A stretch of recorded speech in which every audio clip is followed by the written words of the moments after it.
Hello everyone, my name is Suman Punia. I am from Rajasthan. I have completed my graduation from MPOT Udaipur in 2019 and now I am selected as an agriculture field officer in Canara Bank. Okay, so Suman, you have told you have graduated from the MPUT from Udaipur, right? Yes sir. Yes sir. And अगर last year का topper देखे तो आप ही के university से था मेरे ख्याल से। Yes sir. तो आपने मतलब कैसे मतलब पूरी जो प्रिपरेशन की, आप जैसे अभी फ्रेशर थे तो इसके बारे में पूरा थोड़ा आप बताइए। सर मैं जब ग्रेजुएशन कर रही थी तब मैंने आईबीपीएस के बारे में नहीं सोचा था। मतलब मैं आईसीआर के लिए प्रिपरेशन कर रही थी। लेकिन जब जुलाई में आईसीआर का एग्जाम हो गया था, उसके बाद अगस्त में मैंने डिसाइड किया कि हाँ मुझे एएफओ के लिए प्रिपेयर करना है। तो फिर उस टाइम मैंने सोचा था, तो सबसे पहले मैंने सिलेबस देखा तो आईबीपीएस का मेंस का सिलेबस वगैरह काफी वाइड था। फिर मेरे एक फ्रेंड ने मुझे बताया था और फिर मैंने यूट्यूब पे वीडियोस भी देखे थे गुरुकुल एग्री के। तो वहाँ पे टॉपर वहीं से था, तो हर कोई वहीं से पढ़ना पसंद करेगा जहाँ से टॉपर हो। तो मैंने वीडियोस देखे थे, एक एक मॉड्यूल जो फ्री में मिलता है ना स्टार्टिंग का, तो वो मैंने देखा था, तो मुझे अच्छा लगा, तो मैंने गुरुकुल एग्री ज्वाइन किया था। ओके। और सुमन, जैसे आपने बताया कि आपने अगस्त में प्रिपरेशन शुरू की है ना? फिर 12 अगस्त को ज्वाइन किया था मैंने। अच्छा, आपको डेट भी याद है? हाँ सर। क्या बात, ठीक है। तो हाँ, मैंने फिक्स टाइम टेबल से पढ़ाई करी थी, तो वहां से लिखा हुआ है अभी तक मेरे पास। अच्छा, आपने पूरा जिस दिन से आपने शुरू किया था उस दिन से अभी तक नोट डाउन कर रखा है पूरा हाँ, एज ए क्योंकि मतलब कैलेंडर? काफी कम टाइम था मेरे पास बाकी लोगों की कंपेयर में, 4.5 मंथ था। प्रीलिम्स एंड मेंस दोनों करना था उतने टाइम में, तो मैंने काफी स्ट्रिक्ट टाइम टेबल फॉलो किया था। जी, ये टाइम टेबल को शेयर कीजिए, डेली रूटीन थोड़ा बताइए, ताकि जो आप 4.5 मंथ में ही आपने अचीव किया एज ए फ्रेशर, तो थोड़ा इसके बारे में यस बताइए। सर, मैंने स्टार्टिंग मतलब मैं मेंस एंड प्रीलिम्स दोनों को पैरेलल स्टार्ट किया था मैंने। मतलब जैसे पहले मैंने काफी लोगों से पूछा तो सबने बोला कि मतलब आईबीपीएस के लिए तो बहुत 2-3 साल से लोग प्रिपेयर कर रहे हैं ये वो। और फिर मैंने सोचा कि हाँ इसका तो सिलेबस भी काफी वाइड है।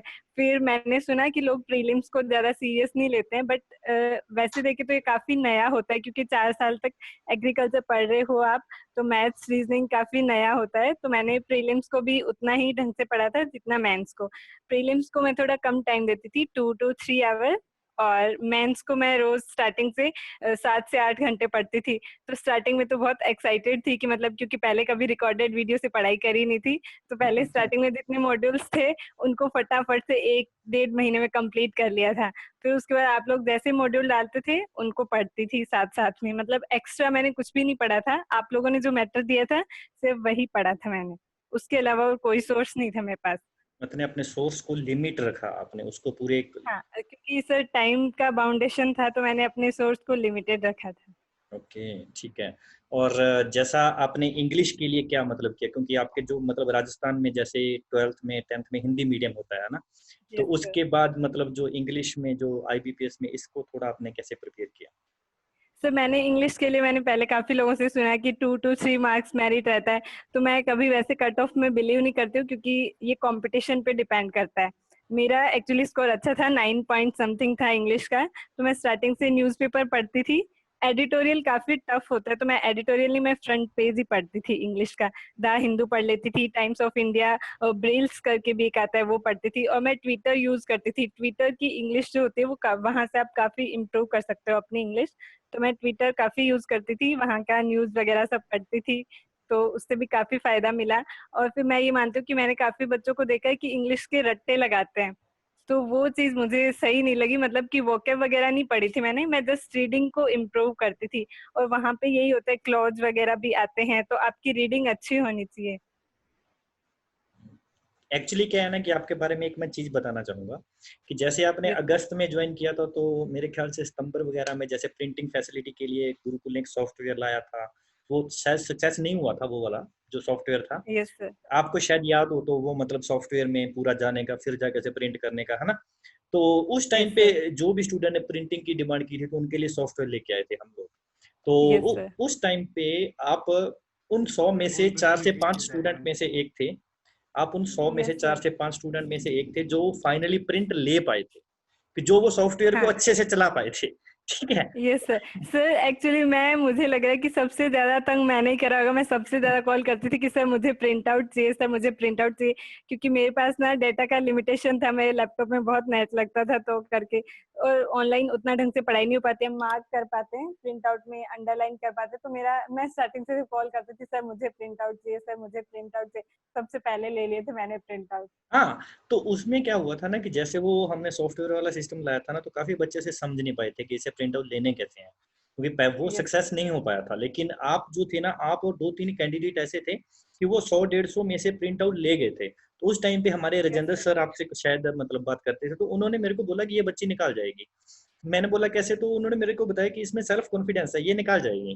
कि एक बच्चे का पता यस चल सर। जाता है कि एक प्रॉब्लम है, जो एक होता है ना कि एनालिटिकल स्किल, कि प्रॉब्लम को सॉल्व करना, कि यस थोड़ा सर। बहुत सर अपने। मेरा जी। मेरा ये था कि मैंने जब से मतलब गुरुकुल एग्री ज्वाइन किया था, मुझे ये टेंशन नहीं थी कि मुझे क्या पढ़ना है, मुझे बस पढ़ना था। ये टेंशन आप लोगों की थी कि हमें क्या पढ़ना है, तो मतलब वो कि प्रेशर नहीं रहता है।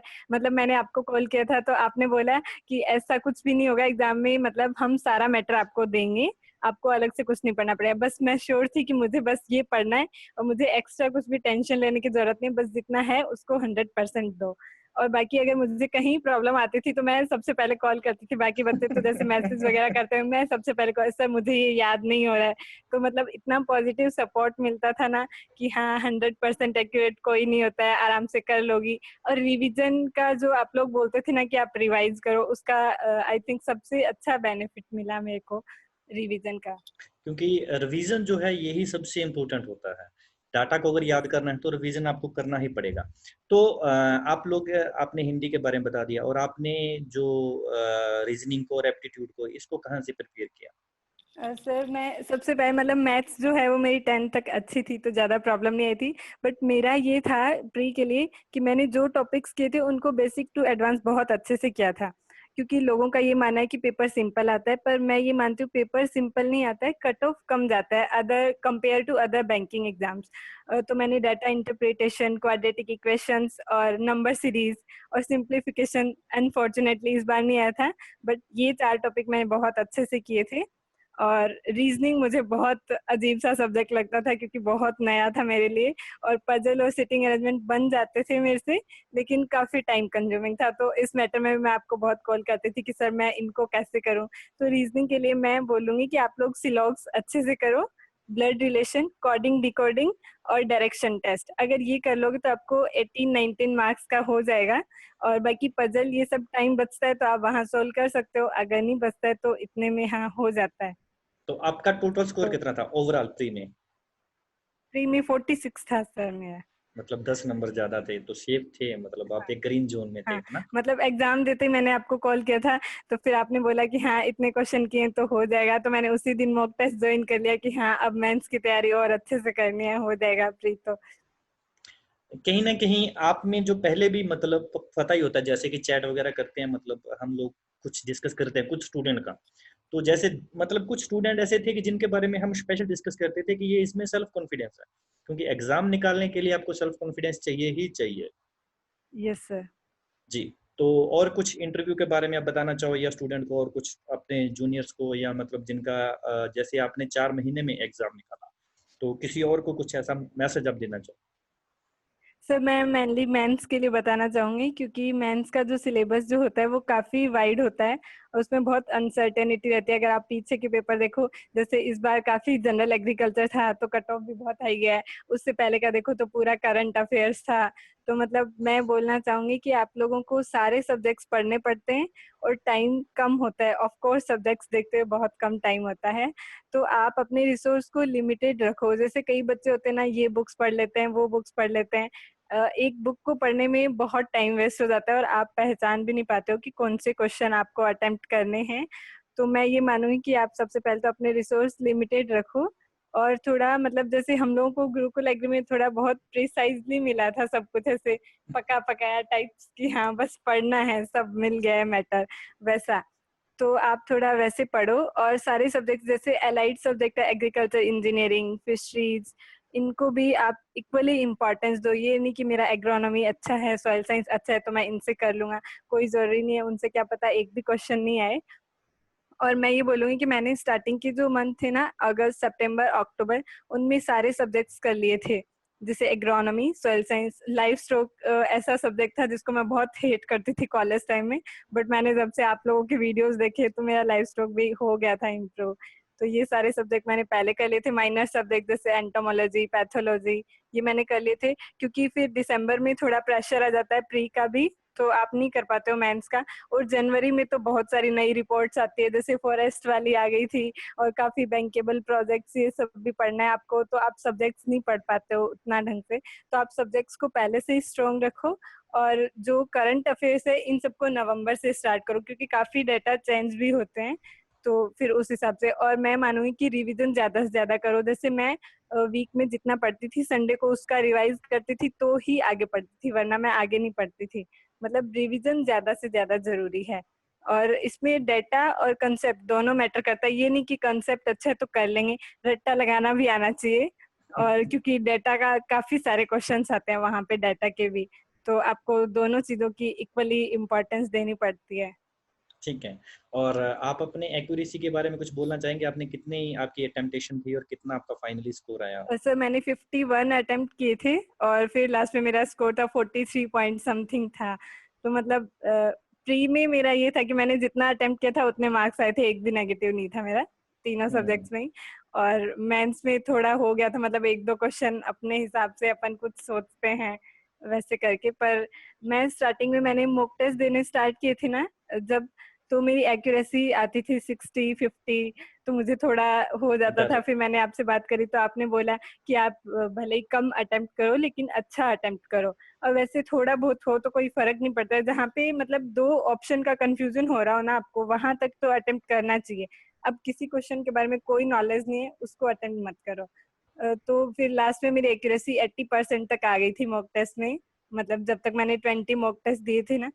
और यहाँ भी मतलब सही थी, उसी हिसाब से थी मॉक टेस्ट में। फाइनल में भी एक्यूरेसी उसी टाइप से थी। तो मैं ये बोलूंगी कि मतलब एक्यूरेसी रखो आप, ये नहीं कि आप सारे ही क्वेश्चंस कर रहे हो, और आप मॉक टेस्ट में जैसे एक्यूरेसी रखोगे वो ही वहां पे रहेगी। जैसे हम एक बारी के लिए ऐसा सोच ले कि यहाँ कर लेते हैं वहां देख लेंगे, तो आप जैसा यहाँ परफॉर्म कर रहे हो वो ही वहां कर पाओगे। मतलब मॉक टेस्ट से आपका एग्जाम फियर जो है वो निकालने में काफी हेल्प मिलता है। बिल्कुल, बिल्कुल। कुछ बच्चे, क्योंकि ये आपने बिल्कुल सही बोला, कुछ बच्चे ऐसे होते हैं जो कि क्या करते हैं कि मॉक टेस्ट को बिल्कुल सबमिट कर देते हैं, क्योंकि उनमें वो कॉन्फिडेंस नहीं होता कि वो सिर्फ क्वेश्चन देखने के लिए मॉक टेस्ट लेते हैं, और हाँ। एग्जाम के टाइम में वो गड़बड़ाहट हो जाती है उनसे, यस सर। क्योंकि उनमें वो हिम्मत नहीं होती है उस क्वेश्चन को फेस करने की और उस मॉक को फेस करने की।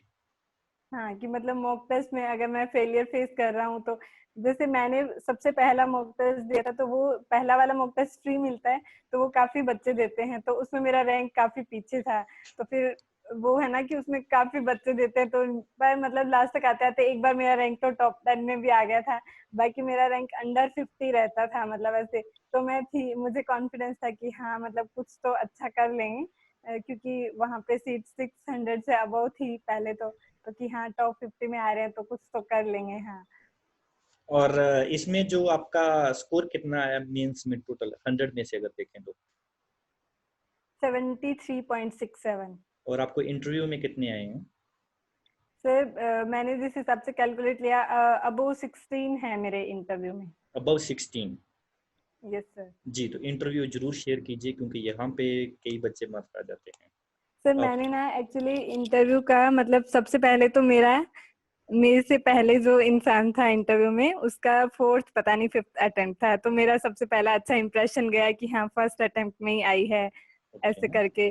तो इस चीज पे बहुत खुश हो गए थे। और उसके बाद मेरे तो उन्होंने रीजनल चीजें पूछी थी, जैसे लोकस्ट अटैक चल रहा था उस टाइम, उसके बारे में पूछा था। बाकी मैं ये मानती हूँ कि इंटरव्यू में नॉलेज तो जिसने मेंस क्लियर किया उसके पास होता ही है, बाकी कॉन्फिडेंस देखते हैं वो लोग। आपका बोलने का स्टाइल कैसा है, ये सब तो वो आपका मतलब कॉन्फिडेंस होना चाहिए। और अगर आपका मेंस में रिजल्ट अच्छा है, मेंस अच्छा हुआ, तो कॉन्फिडेंस अपने आप आ जाएगा। मैं तो ये मानती हूँ। बाकी इंटरव्यू में पूछा था मेरे से कि लोन की रिक्वायरमेंट के लिए क्या क्या डॉक्यूमेंट्स चाहिए, और अगर आप जो जॉब करना चाह रहे हो उसके जॉब रोल्स क्या हैं वो आपको पता होना चाहिए। तो वो सब पूछा था, मतलब ऐसी कोई सिंपल बात था इंटरव्यू। ऐसी कोई बात जो आपको लगा हो इंटरव्यू के टाइम बाहर आके कि मेरे से मैंने ये गलत आंसर दे दिया या कुछ ऐसा, या बिल्कुल परफेक्ट आपका इंटरव्यू गया था? नहीं सर, मेरा परफेक्ट था। इवन उन लोगों ने मुझे बोला था कि आपने कहाँ से कोचिंग किया है इंटरव्यू का। तो फिर मैंने आपको ये बात कॉल करके बोली भी थी कि सर उन लोगों ने मेरे को ऐसा बोला तो कुछ नेगेटिव इंप्रेशन तो नहीं जाएगा ना। और इवन उन लोगों ने मुझे ये भी बोला था कि आपके अंदर बहुत अच्छा कॉन्फिडेंस है, बहुत आगे जाओगे आप। नहीं, तो वो मेरा इंटरव्यू तो बहुत परफेक्ट था। कॉन्फिडेंस तो हमें भी दिख जाता है, वो तो मतलब पता चल यस। जाता है कि एक जेन्युइन जो कैंडिडेट होता है। क्योंकि क्या होता है ना कि कॉन्फिडेंस मतलब लाना नहीं पड़ता है, वो ऑटोमेटिकली अंदर होता है। Yes sir. जी। और सर मतलब मैं ऐसा बोलूंगी कि मेरे साथ जो सबसे बड़ी प्रॉब्लम आई थी वो ये थी कि मतलब मैं पहले आईसीआर के लिए प्रिपरेशन कर रही थी, तो मेरे कांटेक्ट में जो सीनियर्स थे वो सब वो लोग ही थे। मतलब बैंकिंग वाला कोई मेरे कांटेक्ट में था नहीं। तो फिर मैंने एक दो लोगों से बात की जो ऑलरेडी 3-4 अटेम्प्ट दे चुके थे। फिर मुझे ये हुआ एक बार के लिए थोड़ा सा कि मतलब मैं तो फर्स्ट टाइम दे रही हूँ। फिर मैंने जब पुराना पेपर देखा तो उसमें करंट अफेयर्स थे, मैंने करंट अफेयर्स कभी पढ़े नहीं थे। थोड़ा सा नेगेटिव आ जाता है। पर मैं सबको ये बोलूंगी कि आप लोग ये मत सोचो कि मतलब काफी लोग 2-3 साल से प्रिपेयर करें तो हमारा नहीं हो पाएगा। ये कोई जरूरी नहीं है, बिकॉज फर्स्ट अटेम्प्ट सबसे बेस्ट अटेम्प्ट होता है, उसमें अटेम्प्ट आप जितना अच्छा कर पाते हो उतना कहीं नहीं कर पाते। तो मैं बोलूंगी कि आप लोग नेगेटिविटी से दूर रहो। और सबसे इम्पोर्टेंट चीज कि कट ऑफ को कभी भी अपनी स्टडी का लिमिटेशन मत बनाओ। जैसे इस बार के प्रीलिम्स के केस में हुआ, मेरे काफी फ्रेंड्स थे जो लोग कर रहे थे, मतलब तो उनका मेंस का तैयारी बहुत अच्छा था। पर उन लोगों ने कि हाँ प्रीलिम्स का कट ऑफ तो 22 गया, इस बार ज्यादा से ज्यादा 30 चला जाएगा, उसी हिसाब से तैयारी करी थी और उन लोगों का नहीं हो पाया था। तो मैं बोलूंगी कि आप अपना बेस्ट दो, कहीं ना कहीं जरूर काम आएगा। तो मतलब ऐसा नहीं कि लास्ट ईयर 30 के गया कट ऑफ तो बस मेरे 30 क्वेश्चन सही होने चाहिए, इस बार तो 30 वालों का कुछ नहीं हुआ। तो मतलब कट ऑफ को लिमिटेशन मत बनाओ और पूरा कॉन्फिडेंस के साथ पढ़ाई करो। जो पढ़ रहे हो आप मतलब बिलीव रखो कि हाँ जो मैं पढ़ रहा हूँ वही आएगा। और ये मत सोचो कि जॉब लगेगी कि नहीं लगेगी, जस्ट इंटरेस्ट लेके पढ़ाई करो बस। बिल्कुल।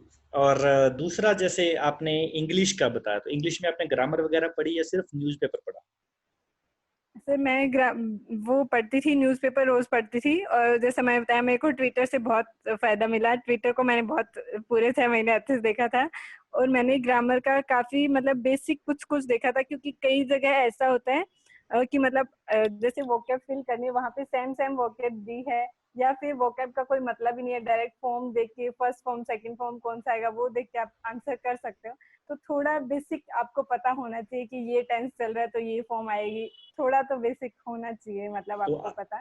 आपने बाकी ज्यादा थोड़ा ग्रामर बेसिक से कुछ देखा, नहीं आता है। थोड़ा बेसिक यस देखा सर। बस। हाँ चलिए। और कोई मैसेज आप ऐसा कोई आपके मतलब कहते हैं ना कि आपको किसी ने सपोर्ट किया हो, या कोई ऐसा जो आपके इंस्पायर रोल बने हो? सर, मेरा एक्चुअली मेरे पेरेंट्स के अलावा जो सपोर्ट था वो पूरा आप लोगों का ही था। बाकी मेरे कांटेक्ट में कोई नहीं था, मतलब पहले जो बैंकिंग से था। तो मेरा पूरा सपोर्ट आप लोगों से ही है। और बाकी घर वालों ने भी बहुत अच्छे से सपोर्ट करा था। थोड़ा टेंस थी मैं कि मतलब क्योंकि ग्रेजुएशन के बाद कुछ भी नहीं कर रही थी, जस्ट ये पढ़ाई कर रही थी तो करके। पर हाँ कॉन्फिडेंस आ गया था बाद में। नहीं, अच्छी बात है। और एक्चुअल में क्या था ना कि हमारे भी मतलब कुछ स्टूडेंट जो होते हैं ना, रडार में होते हैं कि पता होता है कि इनका होने वाला होता है। तो आप उनमें से एक थे, ये सच में है। क्योंकि हम लोग जब डिस्कस करते थे तो वो मतलब आपको स्पेशल कंसीडर करते थे कि जैसे मतलब ये बच्ची है तो इसका हो जाएगा, इसमें कॉन्फिडेंस है, यस इसका हो सर। जाएगा। क्योंकि ओवर कॉन्फिडेंस भी नहीं होना होता है और आपको अंडर कॉन्फिडेंस भी नहीं होना हाँ होता है। तो ये हाँ दोनों सर बातें कॉन्फिडेंस। कैंडिडेट में। जी। Yes sir.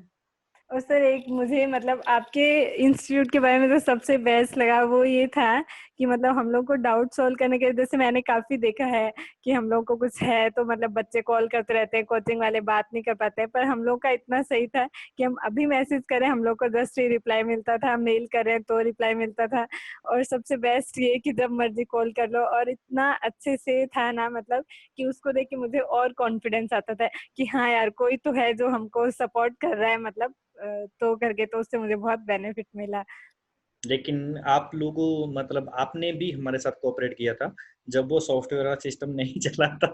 उस टाइम पे यस आपने सर। पूरा सपोर्ट किया था, इवन यस पूरा सर। मतलब कोऑपरेट किया था। मतलब बहुत सारे बच्चे यस ऐसे सर। होते हैं कि जो मतलब ज्यादा जल्दी हेजी हो जाते हैं, मतलब इरिटेट जल्दी हो जाते हैं। Yes sir. तो आप में वो पेशेंस थे, आपने मतलब क्योंकि वो 2-3 दिन लगातार प्रॉब्लम आई थी उस टाइम पे, यस सर। तो आपने पर भी सर मैंने तो पहले ही ले लिया था प्रिंट आउट स्टार्टिंग के मॉड्यूल का। एक्चुअली में पहले स्टूडेंट थे, मतलब जिन्होंने वो सॉफ्टवेयर यूज करके पूरा उसको प्रॉपर करके उसको प्रिंट आउट लिए गए थे, वो पहले आप थे। Yes sir. जी, और कुछ आप बोलना चाहे? अभी बैंक में जा रहे हो, अभी तो आपका कैनरा बैंक है ना? Yes sir. अभी आपको इन नवंबर दिसंबर या अक्टूबर तक ज्वाइनिंग देगा, तो अभी तक मतलब अभी आप क्या करोगे? अभी 4 महीने में जॉब लग गई है, तो अभी क्या प्लान है? सर अभी तो मुझे मतलब कुछ बैंकिंग के बारे में कुछ खास पता है नहीं कि इसमें क्या होता है आगे, तो अभी पहले तो मैं वो पता करूंगी। मैंने जी। सुना है कि इसमें करियर ग्रोथ काफी अच्छी है। हम्म, तो बाकी तो सर मैं देखूंगी आगे एग्जाम्स के लिए भी प्रिपेयर करूंगी, क्योंकि अभी तो ग्रेजुएशन किया है जस्ट, तो काफी टाइम है मेरे पास तो। आपका डेट ऑफ बर्थ क्या है? आपने अभी भी ग्रेजुएशन किया है? 25 मई 1999। अरे वाह! मतलब काफ़ी लोगों के लिए आप मतलब एक इंस्पिरेशन बन सकते हो कि आप यस सर। 21 मतलब 20 21। हाँ, 21 आपकी एज है और आपने जस्ट ग्रेजुएशन के बाद, मतलब बहुत अच्छी बात है। और बाकी आपने जो स्ट्रैटेजी बताई उससे उम्मीद करेंगे, और उम्मीद करेंगे कि काफ़ी लोग अब ट्विटर फॉलो करेंगे। हाँ सर, क्योंकि ट्विटर का इंग्लिश काफी अच्छा होता है, अगर मतलब फेसबुक इंस्टाग्राम इनकी कंपेयर में तो बहुत अच्छा होता है। और ट्विटर पे एक बात ये भी होती है ना कि उसमें र्यूमर्स कम आते हैं, कि ट्विटर जो र्यूमर्स वाला होता है वो हटा देता है, ट्विटर उसे डिलीट यस। कर देता है। तो वहां पे यस। ज्यादातर जो लोग मतलब एक अच्छे पर्सन है, ठीक है, वो ही होते हैं, जैसे मनीष वगैरह, आईसीआर वगैरह। हाँ, पॉजिटिविटी आती है ट्विटर यूज हाँ, करके, मतलब अच्छा अच्छा फील होता है। अच्छा अच्छा फील होता है, राइट। और जो रीट्वीट होता है, ट्रेंड कौन सा चल रहा है, वो सब पता चलता है। हाँ, सब जी। पता चलता है। जी, और कुछ आप बोलना चाहें? फाइनल किसी के बारे सर, में कोई मैसेज किसी स्टूडेंट को? सर बस मेरा तो मैसेज यही है कि नेगेटिविटी से दूर रहो, अपने रिसोर्सेज को लिमिटेड रखो अगर आपको भी कम टाइम में मेरी तरह सिलेक्शन चाहिए तो। और दूसरा ये मैं बोलूंगी कि मॉक टेस्ट जरूर करो, भले ही प्रीलिम्स हो या मेंस हो। मैं प्रीलिम्स के लिए मैं बताऊंगी, आप लोग ग्रेड अप अड्डा 247, मैंने तो इनके ज्वाइन किए थे, Oliveboard test, Testbook, 3-4 app है जहाँ से आप मतलब मॉक टेस्ट, मेरे मॉक टेस्ट में 60 ये स्कोर रहता था, मतलब उससे थोड़ा कम ही आता है वहां पे। और भले ही मेंस हो तो मॉक टेस्ट जरूर ज्वाइन करो। मैं तो ये बोलूंगी कि जब तक आप अपने रिजल्ट को खुद एनालाइज नहीं कर पाओगे तब तक आप में कॉन्फिडेंस नहीं आएगा। चलिए, बहुत बहुत बधाई आपके माता पिता को, आपको, थैंक यू सर। आपके जितने भी रिलेटिव हैं। आप खूब तरक्की करो, इससे बाद में खूब exam thank you clear sir. करो, और ऐसे ही आपका जो कॉन्फिडेंस का लेवल है वो इससे भी ज़्यादा बना रहे, और बैंक में जाके भी आप पूरा जीएम लेवल तक पहुंचो बहुत जल्दी। Thank you sir. जी। चलिए Suman, okay, bye bye, have a good day. Thank you sir. Okay okay, thank you so much.